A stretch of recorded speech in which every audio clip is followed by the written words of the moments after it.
नमस्कार दोस्तों, मेरे चैनल एस्ट्रो अमन जी में आपका बहुत बहुत स्वागत है। आज की वीडियो बहुत ज़्यादा ही महत्वपूर्ण होने वाली है क्योंकि आज मैं कुंडली विश्लेषण करने वाला हूं 19 वर्ष के लड़के का। इनके लिए भविष्यवाणी भी दिया जाएगा हमारे द्वारा कि आगे चल के क्या कर सकते हो, कुंडली कैसी है, उस विषय पर भी विचार जरूर किया जाएगा। तो वीडियो में बने रहे क्योंकि इनके कुंडली में गजकेसरी योग बन रहा है। चंद्र और गुरु की युति है जो कि प्रॉपर गजकेसरी योग बना रही है। अब देखना है कि ये गजकेसरी योग कितना ज़्यादा फलित है और इनकी ज़िंदगी पर क्या प्रभाव ये डाल सकता है। क्योंकि ये अष्टम भाव में बन रहा है, ये अष्टम हाउस है, यहां पर बन रहा है। तो वीडियो को बहुत गहराई के साथ समझने का कोशिश करिएगा। एक एक डिटेल्स में मैं बात करने का कोशिश करता हूं वीडियो के माध्यम से। तो सबसे पहले देखना है लगन किस लगन की कुंडली है। तो ये धनु लगन की कुंडली है और इस कुंडली में कोई भी ग्रह वक्री नहीं है, ना कोई भी ग्रह अस्त है। राहु केतु हर एक की कुंडली में वक्री रहता है, जो कि ये इनकी कुंडली में भी है, जिसमें कोई बहुत बड़ी बात नहीं है। इसके अलावा मुख्य ग्रहों में कोई भी इनकी कुंडली में वक्री नहीं है। अब थोड़ा मंगल दोष पर विचार कर ले। जैसा मैंने आपको बताया है कि अगर मंगल लगन में रहे, चतुर्थ में रहे, सप्तम में, अष्टम में रहे, द्वादश में रहे तो हम मंगला मानते हैं। या अगर लड़के की कुंडली रहेगी तो वो मंगल दोष होगा, मंगला होगा। लड़की की कुंडली रहेगी तो वो मंगल दोष होगा, मंगली होगी। बहुत सी कुंडली में ये कैंसल्ड भी हो जाता है। जब मंगल योग कारक रहे तो ये दोष क्यों बनाएगा, संभव ही नहीं है। तो इनकी कुंडली में वर्तमान परिस्थिति के हिसाब से मंगल लगन में तो इनको मंगला माना जाएगा। निम्न स्तरीय मंगल दोष है क्योंकि चंद्र कुंडली से इनके कोई भी प्रकार का मंगल दोष नहीं आ रहा है। तो निम्न स्तरीय मंगल दोष इनके कुंडली में दिखाई पड़ रहा है। अभी हम राशि पर बात कर ले तो इस कुंडली के हिसाब से इनकी धनु राशि है। इस कुंडली के हिसाब से इनकी 100% धनु राशि है, कर्क राशि है, सॉरी कर्क राशि इस कुंडली के हिसाब से है। धनु लगन की कुंडली है, सॉरी। अभी हम विचार करते हैं इनके ग्रहों के बल पर। तो ग्रहों के बल को देखना बहुत जरूरी है।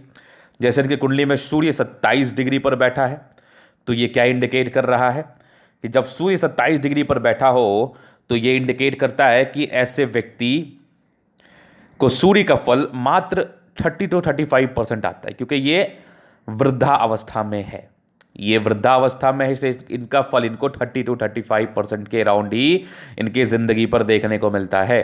अब आगे विचार करते हैं। चंद्रमा इनके 19 डिग्री पर है तो ये 100% फल देने के काबिल है।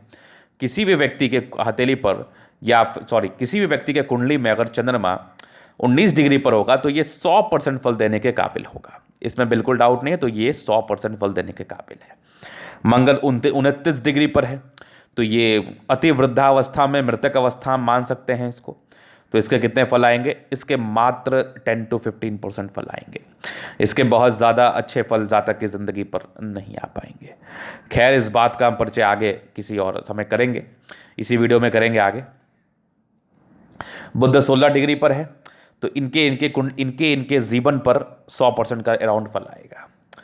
गुरु 14 डिग्री पर है, ये भी 100% फल देने के काबिल है।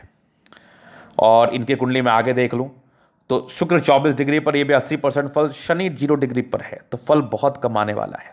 राहु 60 डिग्री पर है, ये भी नॉर्मल ही फल देगा, 50-55% के राउंड। तो फल का बड़ा महत्व हो जाता है। अब इनकी कुंडली में चंद्रमा 19 डिग्री पर है, बुध 16 डिग्री पर है, गुरु 14 और शुक्र लगभग 4 ग्रह बहुत सुंदर फल देने के काबिल है। तो मेन 2 ग्रह को मुझे देखना है, चंद्र गुरु को। तो ये चूंकि एक बहुत बड़ा राजयोग बनाया हुआ है तो हम आगे विचार करते हैं कि चंद्र गुरु किस घर का मालिक है और इसके रिगार्डिंग क्या जातक की जिंदगी पर फल आएंगे और क्या सही बात है। क्योंकि इनका मैंने हाथ भी देखा है, हाथ बहुत अद्भुत था। तो हथेली भी इनकी कुंडली भी अद्भुत ही दिख रही है मुझे। तो मैं आगे विचार करता हूँ। अभी मैं सूर्य की तरफ नजर डालता हूँ। सूर्य इनका 12 लिखा हुआ है तो ये किस राशि में होगा? मीन राशि में होगा। सूर्य 90 घर का स्वामी, 9th हाउस लॉर्ड है, भाग्य स्थान का स्वामी होके 4थे घर में बैठा है। तो बहुत अच्छे कंडीशन में है। थोड़ा सा कमजोर है डिग्री वाइज, इसके लिए इनको रेमेडी करने की आवश्यकता है। तो इसकी डिग्री को बढ़ाने के बाद सूर्य के अद्भुत फल इनकी जिंदगी पर आएंगे। उच्च कोटि का जॉब मिलेगा, बड़े पद पर आसीन रह सकते हैं, क्योंकि सूर्य की दृष्टि पूरी कैरियर भाव पर पड़ रही है इनकी। तो जब भी सूर्य की दृष्टि कैरियर भाव पर पड़ जाए, सूर्य का अवस्था आपके 4थे भाव में हो, तो जातक को उच्च पद पर आसीन देखा जाता है, जातक बड़े उच्च अधिकारी बनते हैं, जातक सरकार से सम्मान प्राप्त करने वाले बनते हैं, जातक के जिंदगी पर धन की कमी नहीं रहती है, जातक को मान सम्मान उच्च स्तरीय जिंदगी पर मिलता है। इसमें किसी भी प्रकार का संदेह नहीं है और ये किसी ना किसी प्रकार के गुप्त गुण का प्राप्ति कराता ही कराता है। मतलब जातक को इंटरेस्ट होता है अध्यात्म की तरफ, स्पिरिचुअल बहुत इंटरेस्टेड रखते हैं ऐसे व्यक्ति और बहुत थोड़े गंभीर प्रवृत्ति के होते हैं। लेकिन इसका आपको फल तभी मिलेगा 100% जब सूर्य के लिए आप उपाय करोगे, क्योंकि सूर्य आपका 27 डिग्री पर बैठा है, बहुत कमजोर अवस्था में, मात्र 30% फल दे रहा है। तो इसके रेमेडी के लिए आपको क्या करना है? इसके रेमेडी के लिए आपको एक बहुत ही अच्छी क्वालिटी का मानक पहनना है, इसको हम रूबी कहते हैं। जिसको हम रूबी कहते हैं वो पहनना, ये आपके लिए बहुत कंपलसरी स्टोन माना जाएगा। इसके बाद से आपकी जिंदगी पर मेजर परिवर्तन आपको दिखेंगे। अभी हम चंद्रमा विचार करते हैं। चंद्रमा देखो यहां पर से ना अष्टम भाव का स्वामी, मतलब समझो क्या योग बना है इनकी कुंडली में, गजब। चंद्रमा अष्टम भाव का स्वामी अष्टम भाव में बैठा, इससे बड़ी बात और क्या हो सकती है। अपने घर में चोर भी ना राजा के समान होता है, कुत्ता भी शेर के समान होता है। तो जब चंद्रमा अपने ही घर का स्वामी और अपने ही घर में बैठा है तो बिल्कुल साइड इफेक्ट इसके नहीं आएंगे। दीर्घायु, चंद्रमा के बहुत सुंदर फल। थोड़ी नेगेटिविटी, स्नोफीलिया की प्रॉब्लम बचपन में परेशान कर सकती है, लेकिन बहुत अच्छा फल देगा। चूंकि ये नेगेटिव चंद्रमा था, अष्टम भाव का स्वामी था, नेगेटिव हाउस में बैठ गया। अष्टम भाव नेगेटिव हाउस होता है, तो आपने मैथमेटिक्स जरूर पढ़ा होगा। Negative is equal to positive, मतलब ये आपके लिए पॉजिटिव का फल देगा, ये बिल्कुल नेगेटिव नहीं देगा। मेरा खुद का एक्सपीरियंस है और क्लैरिटी के साथ आपको मैं समझा रहा हूं। तो चंद्रमा बहुत अच्छा हो गया आपका। अभी मंगल पर विचार करते हैं। चंद्रमा की राशि आपने देखा, 4 देख लिया, कर्क राशि में चंद्रमा है। अभी हम मंगल पर विचार करते हैं। मंगल आपका कहां पर दिख रहा है? मुझे लगन में दिख रहा है, धनु राशि में है, चूंकि 9 लिखा हुआ है। मंगल 5वें और 12वें घर का स्वामी है। तो एक तो त्रिक भाव का स्वामी है, तो देखो मंगल 29 डिग्री पर बैठा है, तो ये ना तो बहुत ज़्यादा शुभ फलदायी है, ना ही बहुत ज़्यादा अशुभ फलदायी होगा।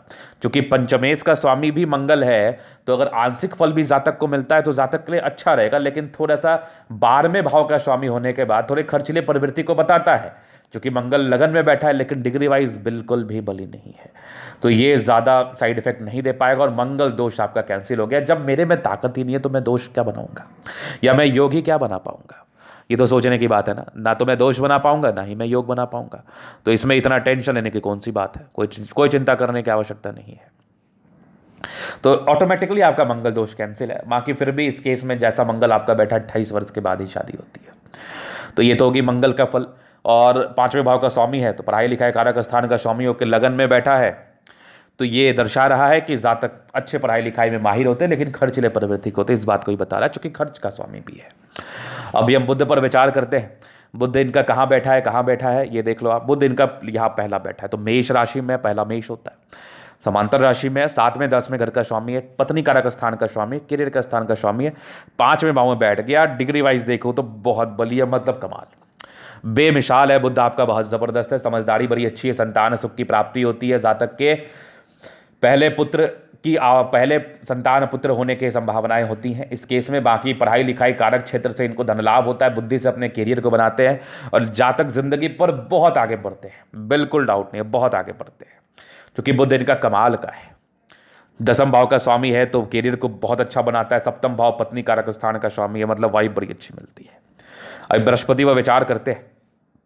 बृहस्पति लग्नेश और चतुर्थेश है, और 4 लिखा हुआ है, तो बृहस्पति कर्क राशि में उच्च का है, तो ये बिल्कुल भी खराब फल नहीं देगा। एक इंपैक्ट अष्टम भाव में जाने के बाद आ सकता है। लग्नेश का अष्टम भाव में जाना, ये लगन का स्वामी है, थोड़ा तकलीफ दे अवस्था जरूर माना जाता है, लेकिन यहां पर आके उच्च का हो गया है। थोड़ा सा कैरियर आपका विलंब से स्टार्ट होगा 25 वर्ष के बाद, लेकिन उच्च क्वालिटी का कैरियर होगा। बृहस्पति बिल्कुल भी खराब नहीं, और बहुत गजब का राजयोग बनाया हुआ है। गुरु चंद्र की युति, अब क्या चाहिए?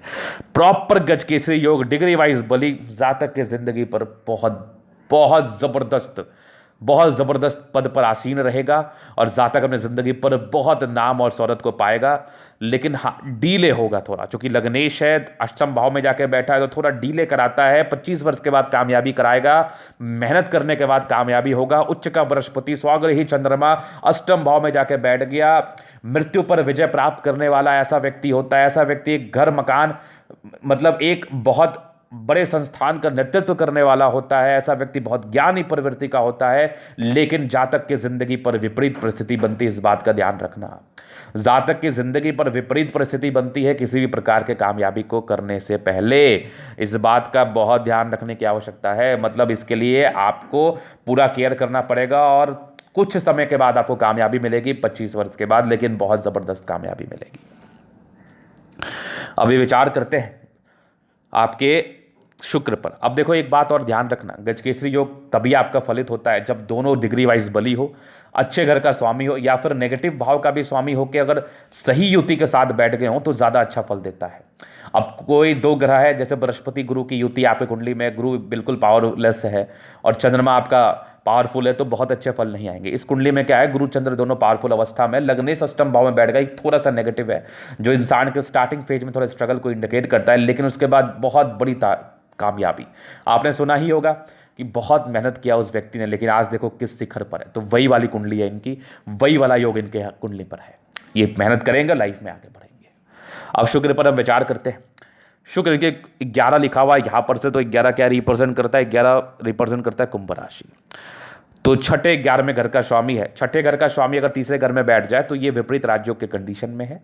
छठा घर रोग ऋण कर्जा का होता है और शुक्र इसका मालिक है। तीसरे भाव में बैठ गया तो विपरीत परिस्थिति में राजयोग बना दिया, ना तो रोग होगा, ना कर्जे होंगे, ना कोई टेंशन होगी जिंदगी पर। और जॉब के योग को भी बताया। लाभ भाव का स्वामी शुक्र होकर आपके तीसरे भाव में बैठ गया तो जातक कर्म से लाभ कमाता है बहुत ज्यादा। जातक मेहनत करके जिंदगी पर बहुत ज्यादा धन अर्जन करता है, इस बात का यह परिचय करा रहा है। अब विचार करते हैं हम शनि पर। तो शनि इनका कहां बैठ गया, सप्तम भाव में, तीसरा लिखा हुआ है मित्र राशि में, मिथुन राशि में है। तो सप्तम भाव दूसरे घर, धन भाव का स्वामी होके, कर्म के हाउस का स्वामी होके, छोटे भाव भाई बहनों का स्वामी होके सप्तम भाव में बैठ गया। शनि सप्तम भाव में बैठने से वाइफ थोड़ी गुस्सैन मिलती है, लेकिन धन भाव का स्वामी होने से शादी के बाद भाग्योदय होती है और वाइफ के आने के बाद जिंदगी पर बहुत मेजर परिवर्तन। शनि इनका बहुत बढ़िया है, लाइफ में तरक्की को इंडिकेट करता है, जिंदगी पर तरक्की 101% होता है, 101%।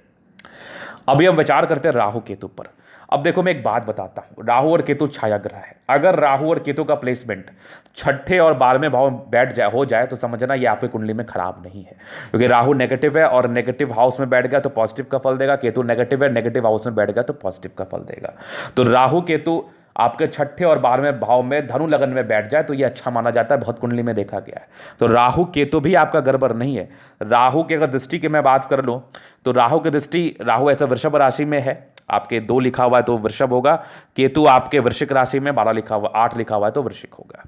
अब राहु पर हम बात कर लेते हैं। राहु की दृष्टि इनके 10वें भाव पर पड़ रही है तो करियर को ये बढ़ाएगा। 12वें भाव पड़ रही है, खर्च को थोड़ा कम करेगा। दूसरे भाव पर धन को इंक्रीज करेगा। अब केतु की मैं बात कर लूं तो केतु आपके वृश्चिक राशि में 12वें भाव घर में स्थित है। केतु की दृष्टि 4थे भाव पर है, आज 6ठे भाव पर है जो कि राहु पर पूर्ण दृष्टि पर है, और आपकी केतु की दृष्टि पड़ रही है 8म भाव पर जो कि गुरु चंद्र पर इनकी दृष्टि है। तो केतु पॉजिटिव फल दे रहा है तो कोई नेगेटिव इंपैक्ट नहीं डालेगा, वैसे भी डिग्री वाइज बली नहीं है। अब इसके थोड़े भी फल आएंगे तो पॉजिटिव आएंगे। हालांकि राहु केतु के बारे में ये कहना थोड़ा सा दिक्कत है राहु केतु की कुंडली में, कि राहु के जिस भी कुंडली में रहे ना तो इसके फल में थोड़ी सी एक कमी को ये जरूर बताता है। कमी ये है कि इसके जब समय आता है ना तो कभी कभार ये अच्छा भी देता है, कभी कभार खराब भी देता है, लेकिन मैक्सिमम केस में आपके लिए राहु केतु अच्छा फलदायी होगा। तो ये तो मैंने विचार कर लिया आपके कुंडली में सारे प्लैनेटरी पोजीशंस पर। अब आगे मैं विचार करता हूं, बात करेंगे हम, अब बात करेंगे महादशा पर कि महादशा इनकी क्या बता रही है। थोड़ा मैं महादशा को देख लूं तो केतु का समय चल रहा है 2023 तक, 2016 से 23। जैसा मैंने बताया कि केतु इनके लिए खराब फलदायी नहीं होगा, तो अभी इनका खराब इनको फल नहीं मिल रहा है। तो ये चीज़ आपने देख लिया, क्योंकि अभी खराब है ही नहीं केतु इनका, जो पहले मैंने बताया था आपको। और 2023 के बाद इनका आएगा शुक्र इनका बढ़िया है, जैसा मैंने आपको बताया। तो शुक्र में इनका जिंदगी पूरा सेट कर जाएगा। और शुक्र के बाद आएगा सूर्य के बाद आएगा चंद्रमा। मतलब लाइफ में 2023 के बाद कोई प्रॉब्लम नहीं है, और लाइफ में 2023 के बाद कोई समस्या नहीं है। इस बात को आप लिख के रख लो। 20वें वर्ष के बाद भाग्योदय है और लाइफ में बहुत आगे ये बढ़ने वाले, ये गारंटी है। जब शुक्र में शुक्र चलेगा तो वो भी बढ़िया चलेगा, सूर्य भी बढ़िया चलेगा, 2029 चंद्रमा भी बढ़िया चलेगा, मंगल भी इनका बढ़िया चलेगा 2030 तक। राहु थोड़ा 30 से 33 में थोड़ा सा चैलेंजिंग रह सकता है, नॉर्मल, थोड़ा सा रोग वोग होने के चांसेस बनेंगे 2030 से 33 के बीच में। फिर गुरु आएगा तो बढ़िया ही रहेगा, शनि भी ठीक चलेगा, बुध भी इनका ठीक चलेगा, केतु में थोड़ा सा, केतु भी ठीक चलेगा, केतु वैसा कोई गड़बड़ नहीं करता।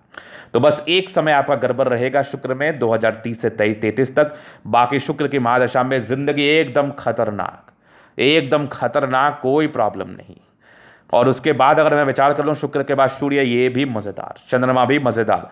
अब एक आध साल का समय अगर वार्षिक कुंडली के हिसाब से थोड़ी गड़बड़ हो जाए तो वो एक अलग बात है, लेकिन ओवरऑल महादशा आपकी बहुत ही अच्छी चलने वाली है। और बस एक आपको रेमेडी करना है, एक मानक रत्न की आवश्यकता है, जिसके बाद आपकी जिंदगी पर मेजर परिवर्तन आपको दिखेगा, मेजर परिवर्तन। तो कुंडली बड़ी ही शानदार थी, कुंडली में बड़े अच्छे अच्छे योग थे, कहीं कोई प्रॉब्लम ही नहीं है, बहुत ज़बरदस्त कुंडली है। जिंदगी 20 वर्ष के बाद एकदम भविष्यवाणी मैंने कर दिया, बहुत ज़बरदस्त। हाँ, थोड़ा सा 25 वर्ष के बाद ज़्यादा आपको तरक्की फील होगा, 20 वर्ष के बाद आपको दिखने लगेगा आप इनकी ज़िंदगी पर।